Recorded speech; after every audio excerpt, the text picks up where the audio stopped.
All right, so we are here today with Mrs. Myra. She is in the GC course. She is on her journey right Yeah. now in the world of getting her general contractor license. Say hi to the people now. Hello, hello, everybody. All of my classmates, I guess. So tell us who you are Mhm. and also why are you pursuing this hard challenge, right? Hard challenge Right, of getting your general right. contractor's license. So I am a real estate investor. I have properties in North Carolina and in Cleveland, Ohio. And I started down this journey because I realized as I am rehabbing properties, well, my properties in Charlotte, 11 properties, we're going to be pretty much tearing them down and then doing rehab properties in Cleveland. Well, Mm, I have had some very bad run-ins with contractors, which I lost a lot of money, right. a lot of money, more than people make in a year or 2 years. Okay. And so really taking control, taking ownership of my whole ecosystem and what my goals are. And when it comes to real estate development and where I'm looking to be in 2026 and in 2025. Also, when I've met with contractors with my project here in Charlotte, the general contractors are charging 30% just to Yeah. manage the Hmm. project. Yeah. So I'm a project manager by day. I'm in the IT field, and I kind of feel like, okay, well, if they're going to make the same phone calls to the subcontractors that I could make, and they get to charge 30%, then Why what not? can I do to kind of cut those costs? So that I can do that. I'm also learning just from the lending aspect. I'm not sure if a lot of people here have gone through bridge loans, construction loans, if they've done any like portfolio loans and Yeah. working with lenders and brokers and how the underwriter is looking at your deal. Yes. So if my real estate company owns my houses, the contracting company can actually is the one that can do the bids, or not the bids, but the actual estimates, Right. so that you can have the draws that are done correctly. If Yes. I am the GC that can sign off, because the lenders nowadays, they want to, or in North Carolina, well, not for private lenders in other states, but for North Carolina, you have to be a general contractor to even write a estimate Oh, look at over that. forty Look at thousand that dollars. game. If you're under Wow. $40,000, you can do it yourself. If it's over $40,000, you have to be a licensed GC to write the estimate, To even put to in. even put in for the broker to even submit your deal to the lender. And that is private lender. That is if you're going to work with a family fund. I'm currently working with the family fund. Mhm. They all have the same type of underwriting process. They want to know that it's a licensed GC because of North Carolina state laws. Now, Wow. I'm based in Texas, and we're kind of the wild, wild west. If you got a hammer and a tool belt, you can build a You house. and and So, and and that goes to that next question. You already answered it. You're in North Carolina mhm, pursuing this license, and yes, your background is not even construction other right. than investing in real estate. Mhm, mhm. So are you telling me you're starting? Because I know you were kind of talking about this prior to jumping on. I said, hold on. We need to talk about Yeah, this on camera. Is you do not have the construction background and you're opening these books and thinking what? right. So I do not have a construction background. I mean, I've helped my parents remodel their house. Like they're doing some remodeling stuff because they're in age and all that kind of stuff. And they Mhm. remodel some of their rental properties. But I do not understand all the terms in this book. Yes. So I feel like I'm starting 10 steps behind someone who may have been a plumber or may have worked on contracts, or maybe they just poured concrete. They at least have been within the ecosystem of the industry, and Right. I have not. But one of the things that I do know for sure is that I know processes and systems because of what Mm, I do by day. If I can learn the process, the system of how it's supposed to operate, right. then I feel like, okay, well it's just me learning, catching up to the actual terms. And some of that comes from just being in the field. Some of that just comes just being in a Yeah. project, which is how I got So to Cleveland. I have to add to that because you hit it on the nail. If I was to describe a general contractor, Right, that is someone who understands processes and systems. When we're right. looking at the codes, they're not telling you, okay, this step one is build this, step two is build this. Mhm. It is literally taking one part or one section of it and said, here's the process to make that That's work right. Right. or that Mm-hmm. system work. Okay. Mm-hmm. So that makes me believe you're definitely going to thrive in it. But the challenge now that you're facing is only the books, right? But you Yeah. know you got confidence in getting projects done because you have done it. Right. Right. Right. Mm-hmm. Mm-hmm. It's just now there's more. Doing a whole entire house is Mm-hmm. more stakes than just like remodeling your bathroom, right? Absolutely. That's a little bit more stakes. However, it's also my money on the line, right? It's also something that else. You have a vested interest Mm-hmm. in finishing this because I'm in a situation where it impacts me right now today. This is not something where it's like, oh well, I'll get my GC license and then I'll maybe do something with it in the future. It Right. has impacts for me currently. And even when I talk to other investors, I always ask them, are they considering it? Right. Because it's something that impacts us so greatly because we're pretty much giving over our project to people that we really don't know. And have to And we trust kind of with your have a money. blind trust for a lot of Mm-hmm. that. And in today's landscape, there really isn't a lot of recourse for if you have a bad deal with a contractor. Yeah. I mean, you can sign agreements and go after attorneys and stuff like that, but sometimes you'll spend more money on the attorney than you will the money that you gave them. Absolutely. So So let you me know, ask you this. When you decided, hey, I'm about to pursue this, how did you find out? How did you put it all together? Did you research it yourself? Did you ask people that you knew in the industry? And what was mhm. the response as well? Well, I didn't tell anybody. Okay. So Now they nobody know. knows. But now people know. But nobody knows I'm going through for my GC license. Right. I didn't share with anybody. But when I went, so I had some bad tenants who passed on the key to other people, so they are now squatters. Mm. For North Carolina, I had to get an attorney to take them to court. They poured cement down the drains, Oh. destroyed the property, like a whole thing, right? Mm-hmm. So, through this, when I went down and talked to the people at the housing department, by the way, the housing department in Charlotte is maybe one block down from my units. So Mm. they ride past very often because they are revitalizing that area. Right. One of the things I don't know if I posted about, I think I talked about it in one of our classes about reading every city has a Opportunity. economic development Mm-hmm. plan. Yeah. And Charlotte has a 2040 plan. I know Houston has one. I think I was talking to Orlando about the 2040 plan in Atlanta metro area. Yeah. So I buy within those areas, right? So because this area is changing, the city is more restrictive on how it looks. If you Right. don't have the grass cut, there's trash, they'll reach out to you. And one of the inspectors told me, hey, you can pull the permit yourself if Mm-hmm. it's under a certain dollar amount. And then I got my wheels spinning because now I'm getting quotes from contractors about what it's going to take to Mm-hmm. do a rental ready rehab. Mm-hmm. What's it going to cost me if I just rip the whole thing down and start from scratch? And then I always notice that there's some line items in there Had a mark that are the hell that are up. kind of tacking on fees. Yeah. And so I started going down the route of what is a GC, and I'm like, oh well, I'm a project manager by day. It's very similar to what I do. I'm Mm-hmm. in IT. I don't necessarily code applications, but I Right. manage the project that gets the application live.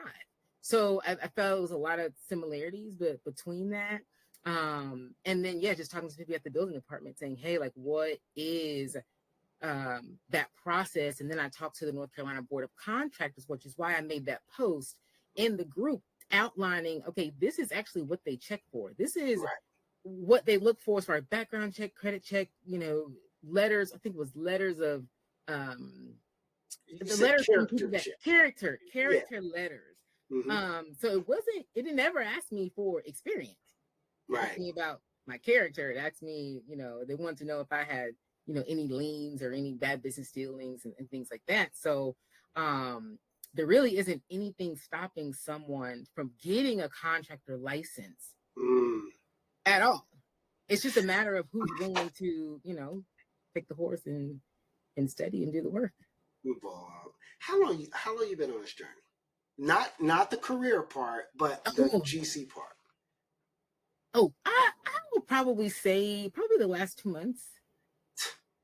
So you telling me last 2 months you done figured out exactly all the requirements, Right. you found a program that works for you, Mhm. and when are you planning on taking the license or In the exam? October. In In October. October. In October. Now, here's the thing. The reason why I got into your program is Mm-hmm. because you had a community already set up Yes. that was with Thank you. actual that we could talk to each other. Because I was new. No, because people have, there are other offers that offer a course, Yes. but you just buy the course and do it individually. Yeah. And that didn't give me a way to ask questions because I knew I wasn't coming from industry experience. Yeah. If I had been, a contractor for 20 years, I probably wouldn't even talk to anybody. You know what I Right. mean? I could just probably look at the material, study, take the course, and be done with it. Yeah. But I knew for me, the community aspect was going to be a very big delineator and motivator for me to kind of, get it done. I think that's the reason behind it too, because from old standards, you think, even my instructor told me when I was in school, he said it's going to take you 10 years to be a GC, and I'm like, 10 years? Yeah. I don't got 10 years to wait. Yeah, and that's the thought. That's the thought. You got to know every aspect of it. And even in Ohio, my experiences in Ohio, a lot of the GCs who manage projects for out-of-state investors are not necessarily GCs. tradesmen. Mm-hmm. Mm-hmm. They know how to procure the tradesmen. They know how Right. to get them to come to the job site and finish the work. Right. So they don't necessarily, and then by osmosis, they kind of learn, that type of thing. But their skill set is seeing the project through completion. I can honestly say when I got my license, I didn't know everything. I mean, I didn't know electrical, I didn't know plumbing, I didn't know a bunch of things about the trades. I was a framer by trade. I could do finished carpentry. I didn't know anything else. But I was thinking just like, what you realize, I'm just managing people. My first job, I managed 2 subs and made $1,000 in 2 days. I mean, I didn't have to do anything but make the deal happen. So that is so awesome. I think what inspires me, even hearing this story, is that, people like us, are able to take this step and open this door to another opportunity. So asking about that, getting your license is going to help you personally in your investments. Is there any other things that you thought of that this license will help, that you would like to do with this license, I would say? Yeah, because so when I'm a planner, right? I'm a planner by day. So I plan things, right? So my goal for this is to develop affordable housing communities. Bigger picture. And because of that, a lot of these programs that are available, when you put together kind of your site plans and what you want to do, it does look great that you are a licensed GC, that you do have experience under your belt. So I'm looking towards that direction of being able to kind of become a full-fledged builder, and then control my own ecosystem, because I think that's something that's going to be critical for me. Not that I need to be a jack of all trades, but I need to put myself in a position when it comes to filling out those applications that at least I know I can do that part. And that I have all the check marks for that, because there's low barrier of entry. I call them low barrier of entry cities, like your Ohio's, your Louisiana's, your Mississippi. I was in Texas for almost 20 years. Yeah. And so, but Texas, in Dallas and in Houston, it takes a lot of money to get into the real estate, especially when you want to be a developer. Now, the developer, the thing about Houston is that if they can tax it, they'll green light it. So they'll take a 6,000 square foot lot and teach you how to divide it in half, and they build those, I'll call them detached townhomes. where you can literally stand in between the both of them. Yeah. And then they flip them and sell them for $450, and it only really costs $125 to build. So, So but that's the what you're lot, doing? No. yeah, but the lot is sometimes $50, $80, $100,000, Right. right? Right. You can go to places in Ohio and get a lot for $200 and build, right? So your barrier to entry in terms of spending coming out of your own pocket is very low. Louisiana has, great programs if you want to do I don't call it a trailer park, but they are much more accepting of manufactured homes. Wow. So you can go there and do a site plan and present to them, because housing is so in need there for the people who have type of housing vouchers. They will accept manufactured homes. And you will, present a site plan for that. And the cost is third of a cost to build a house, to get those type of communities. But the barrier to entry most of the time is the paperwork and who has their business ducks in a row to even get in the gate for that. A lot of cities have trusts. They have affordable housing trusts that people can get access to, remodeling old homes and old and land lots as well. But most people don't. This is going to turn into, I'm sorry, I'm cutting you off. Y'all going to have to pay for that. She got a course or something that she's lining up right now. A lot of these cities and towns, they have affordable development trusts. Even Charlotte, Mecklenburg, City of Charlotte has a affordable housing trust that is millions of dollars that you can get access to. But one, you got to be a developer. You got to have 15 houses in a nonprofit. So I think we were talking about that the other day about building within a nonprofit. So those are some of the things that I am well versed in, right? Like how to make sure that you can get to the table to get, to even, before you even get to the site, how you can even get to the table. So I spend, that's when I was making a lot of the post on the GC license to let people know a lot of it is just paperwork to make it seem intimidating, but it's really not. That's how I feel about the exam. I really do. They make it seem we get people passing all the time, and it just, to me, it feels like it does take a different type of thinking, which you definitely have, but it's just problem solving. It's being able to now create a system around the exam, knowing how to look at a question, break it down in your book and find it, and just know your books. You don't have to read it. So that's the barrier. Just if you can go to a seminar, and some people can do this, go to a seminar, tab their books, highlight their books, and then go pass the exam, then give the book to their buddy, right? Yeah. I mean, but they got experience. Right. That's the only difference. They're in the trade. They know what they're looking at. Not necessarily every single keyword, but with just that little buffer, it's easy for them to know. I'm talking about a roof. I'm talking about a foundation. That's it. So once you pick that up, it's second nature then. Yeah. So you got that. Not to cut you off on that, but you was giving a lot of game.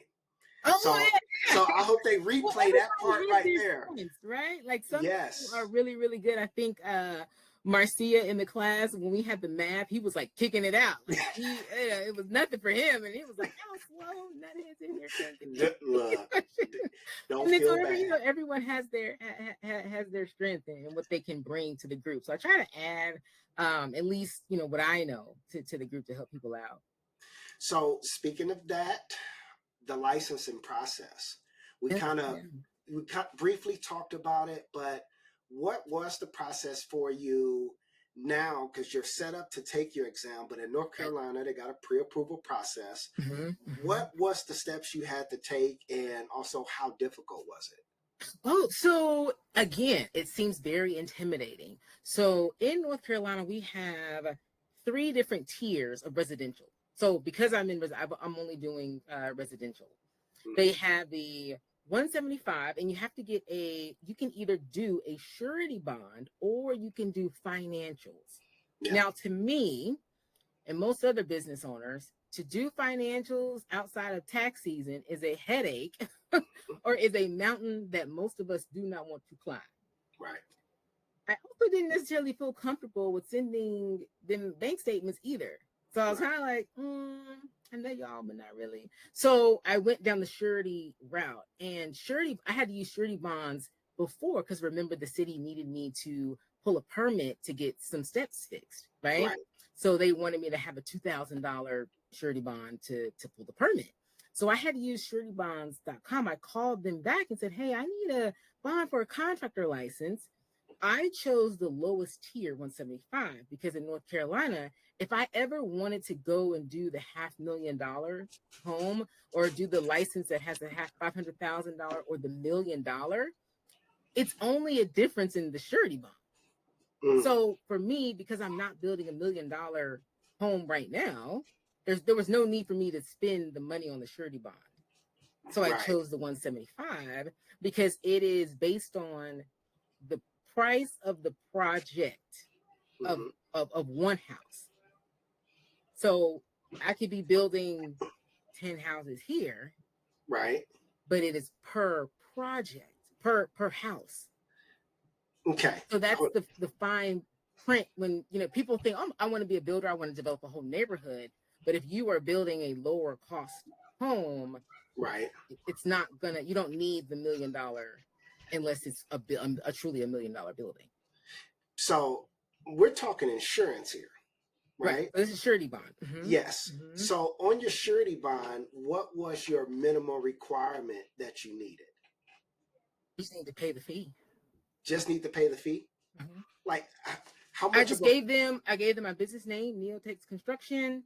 I think I don't even know if I think I may have sent him like my incorporation docs, right. and I let him know, hey, and also another thing, my business is actually based in Texas. And Wow. so I have a foreign registry in North Carolina. So anyone who's in that same situation, now my living address, I'm from North Carolina. My parents live here, so that's why I'm in here now. Right. But I live in Texas, and so all of my businesses are based in Texas. And then I did a foreign filing in North Carolina. So if anyone else has a business where they may have done the whole Delaware thing, open it up in Wyoming, Right. if they're Yep, trying to get licensed in like Yep. Florida or somewhere like that, all they have to do is do a foreign registry filing in the state that they're in. And then that clears, you give your original certificate of formation, your articles of surety bond, they'll get you set up in an hour. And I called that man at like 4:15 on a Friday. Right. And he got me good to go. I had it in my inbox by 6:00. That is So for me, it's a little bit, to me, it's kind of silly to even worry about the whole financial piece right. when you can just get a surety bond in an hour and pay the fee. Was there a credit check? Yes. So when they do, so the surety bond does a credit check, kind of like when you get your regular insurance. Right. Like when you go sign up for car insurance, a credit check. The Right. state of North Carolina also does a credit check. Now they are checking for tax liens and bankruptcies. Right. They're not necessarily checking on the score. Yeah, right. they're trying to hunt and see if you owe somebody and you have defaulted on any type of bankruptcy payment or any type of tax lien payment. Right. Also, for the businesses, they do a civil and criminal check in the state your business is based in and the state that you're trying to register in. I remember you saying it was taking quite a little bit for the background check. Yeah. And then I found out because they had in my report, they had, civil, and they had looked Dallas County, no records, and then they had looked Mecklenburg County. So they're trying to hunt and fish to see, are you trying to leave one state and do, that you did somebody bad and come to another state. I think that's what they're checking for, because they didn't check for anything else. You just helped a lot of people. I got calls coming where it's like, oh, I'm just waiting. I can't do the financials. Right. I don't even know why people. Yeah, I because by the time you spend 2-3 days trying to figure out the financials, or the money you spend on hiring a CPA, because I can probably bet you if you don't have a friend or a cousin or somebody that's a CPA, they're going to charge you probably $500. Yeah. Well, you can just pay that $500 towards your surety bond. And then the bigger projects that you do, all you do in the state of North Carolina, once you're licensed, you just go back and submit another surety bond. Now explain that. For a bigger project? So if I want to go, yeah. so if you're like, hey, Myra, I want to build $1 million home in Lake Norman. Oh yeah, that's 30 minutes from me, no problem. Okay. I just need to go back and up my surety bond because it's still residential. So I'm still within my residential classification. I'm just now doing a bigger project. It only changes for me when I want to go to commercial. Okay. Now, speaking on that, have you looked at all your insurance requirements you're going to have to take on? You will have to have general liability too, right? And what was that? Did you already start that process, or you're waiting? I didn't start the process for the general liability because I haven't come across that just yet. Right. Okay. So, yeah. And have you found out what the minimum requirements were? I have not. It may be. I don't even. That wasn't asked as part of the application. Right. I think if I were to go to the city to start my build process, right, they probably would have a general liability policy, workman's comp, all that stuff that I would probably need to have for that. Okay. So now we got approval.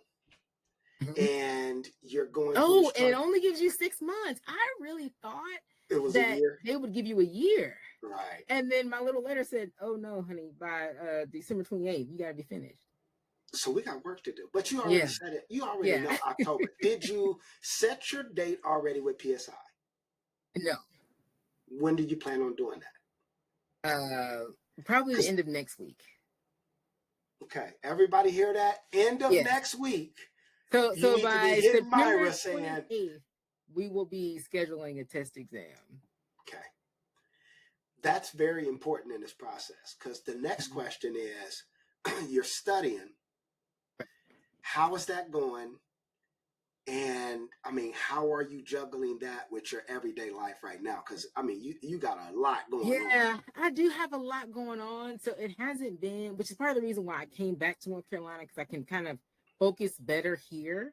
So I feel like now that I'm back and settled, that I can have more of a scheduled routine and I can kind of control my day a little bit more. Right. Stay up later, kind of do things differently here. So that was part of the reason why I came back, because I want to make sure I can like get it done for sure and put my own kind of barriers and parameters on what can happen. So yeah. So what advice do you have on someone trying to juggle that? Like, what is your regimen when it comes down to making that time to study? Wow. So my regimen is, so I go to the gym in the morning. So I usually get to the gym at like 5 a.m. So that's when I try to like listen to the recordings. And if I'm doing like cardio or something, I usually try to read the glossary. And this morning when I was in the gym, I was thinking about writing down the glossary. Yes. Not necessarily for memorization, but the practice of writing it down can sometimes ingrain it in your head for the terms that I do not recognize. We're in the middle of making flashcards just based on glossaries. Oh yeah, I went and bought a whole thing from Amazon. Yes, a whole $1,000 things from a little 1,000 flashcards from Amazon. I was gonna write them on because I'm a person where I need that repetition. And I need that to continuously go over it, so that is always in the forefront of my mind, and that I can kind of recall those things. Which is kind of why the math thing bothers me, because it's not something that I've it's not a muscle that I've had to exercise in a very long time. I mean, the Pythagorean theorem. Yes, yeah. Who? But honestly, it's construction math. And if you're not using construction math where we're looking at it in 16ths and 30 seconds and inches and feet, you know, it's just new to you. Right. But with that, and this ain't to, you know, I do want to, you know, ask your opinion. You can be totally honest. How has it been being a part of the community and doing these live courses? I like the live courses because it keeps me accountable. Right. So even if I have to work a little later, I know that class is at 6:30. Right. So at least if I haven't done any type of study in that day, I at least know I have class at 6:30 and I've had some interaction or I've put something towards studying that day. You know, you just hit me in my heart, and it made me tingle Oh, because for me to cancel, like I'll be feeling like shit when I gotta cancel because life I happens, right? know. But I'm Yeah, like, yeah, you know, yesterday something happened. I said, you know what? I'm leaving the class open for people who are just going to yeah, show up, right? yeah, And yeah. people are just, and that's the thing. I'm Right, like, right, right. this gives you that time. You can at least come study for an hour. Hour, yeah, So, yeah, so we're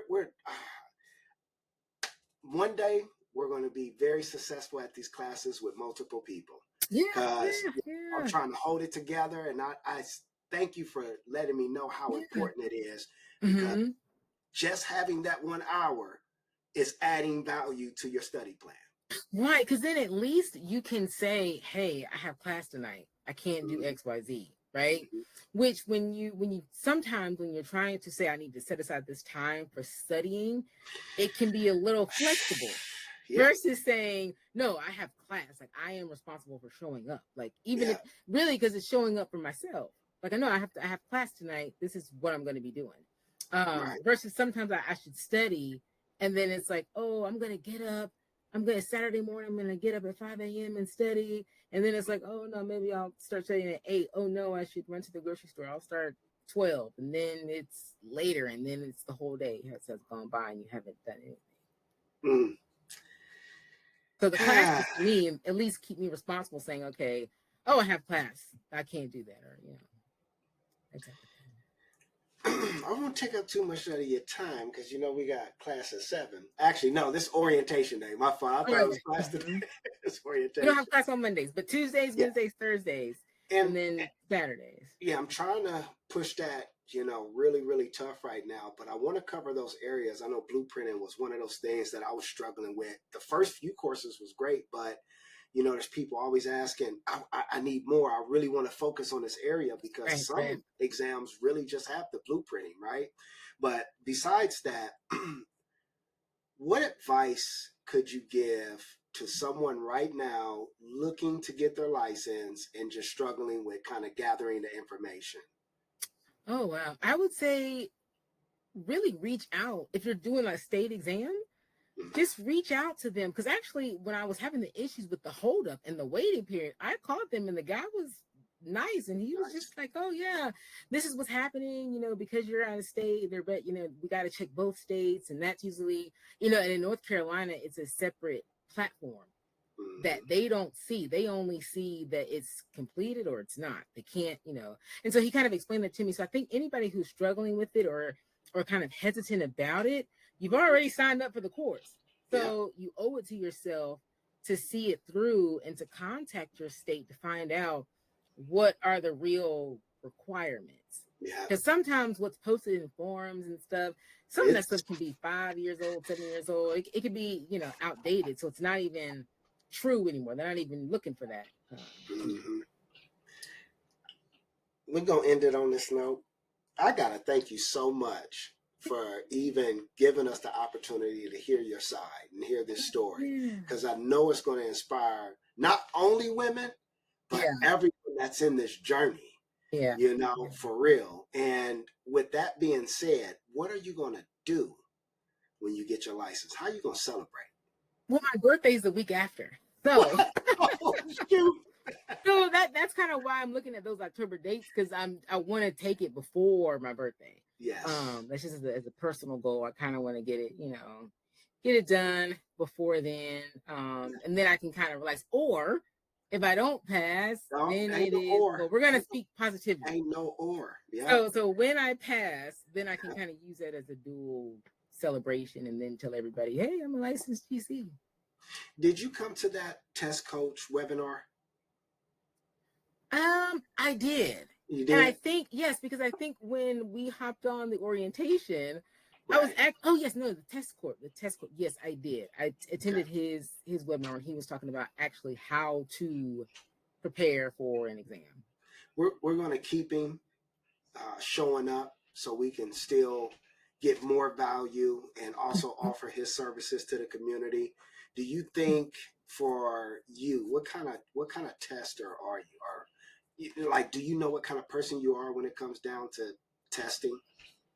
Um, because I've taken a lot of exams, So I've taken a lot, like in my profession, we have to take a lot of like the PMP exam and Oh, like yeah, the I forgot. Scrum Master, the Mm-hmm. Agile, all that kind of stuff.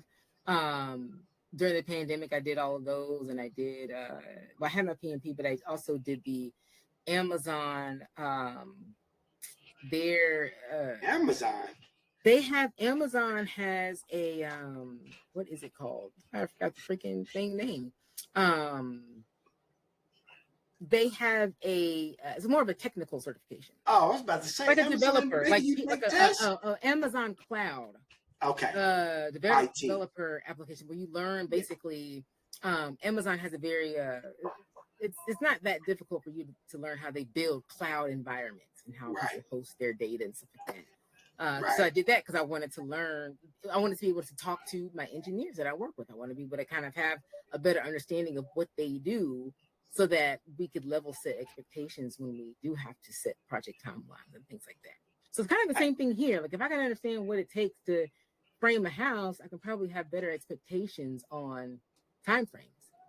Absolutely. And if a contractor tells me, "Hey, it's going to take me 2 months to frame a house," I probably know that that's not true. Yeah. Well, that's a question I would like to ask before we close out. After you get your license, what do you think that next challenge is going to be?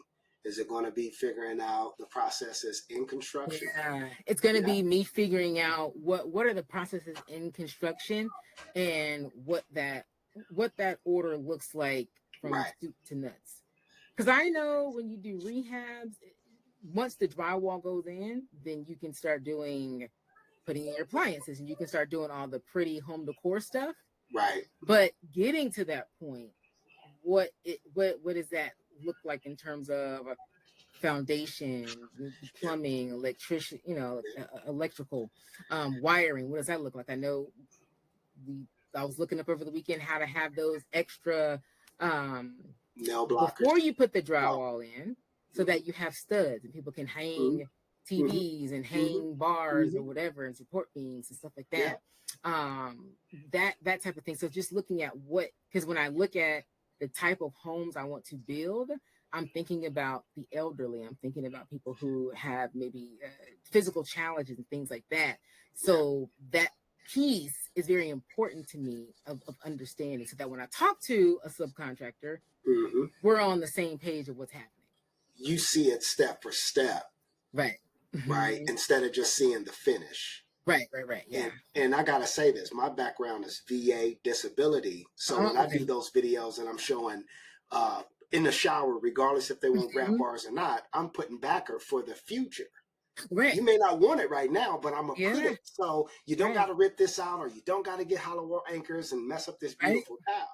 Yeah. So I mean, that's happening in my real life. My parents are aging. My father got sick last year, so I am managing their house stuff. And my thought is, whenever we change something, is I need them to be able to age in place. If they just remodel the bathroom, I want to make sure there's a seat. If they ever want to sit down in the shower, we're getting ready to, at the beginning of next year, they're going to rip up all the carpet downstairs, because I want to be able to, if they ever need to be in a walker, a wheelchair, right. they can still stay here for as long as possible. So those are the things that, because this kind of stuff is a direct impact in my life and my cousins. I have, aunts and uncles who are going through the same thing. I got, girlfriends who also have parents who are aging and things like that.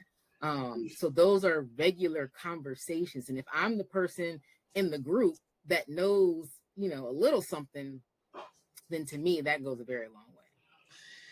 Myra, I want to thank you so much. Again, I probably didn't thank you 10 times, but I mean, I'm learning something, so I know our community is going to learn a whole bunch from this. So before we close all the way, is there any last words you want to say? Anything? No, You I can think everybody promote should your just business. take their exam before the holidays. Yeah, I'm a big Christmas person, so yeah, I also got to take it before I start decorating. So yeah. Let's all make that goal. We all so need to get this before stuff the done. holidays, because I think, I want people to take the exam for my own self-expression so I can start asking them about the process and build. Right. So I know once you get, these students done, then you can work on the But how to Myra, build a house course.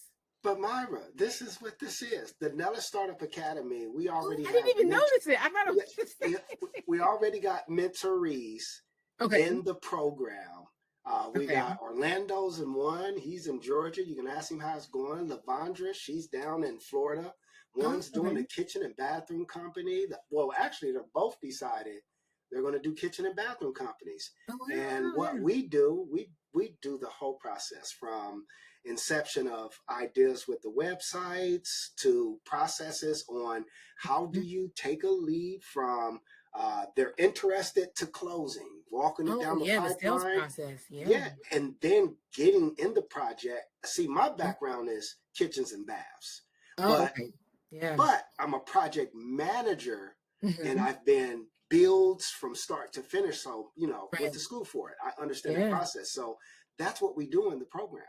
Oh, Is in the wow. Yeah, the 90-day boot camp is all about getting you up, and then you stay on for you to get the advice for Mhm. every project that you need to take on and understand. Okay, how do I get this done in 4 weeks? Like, what does it look like?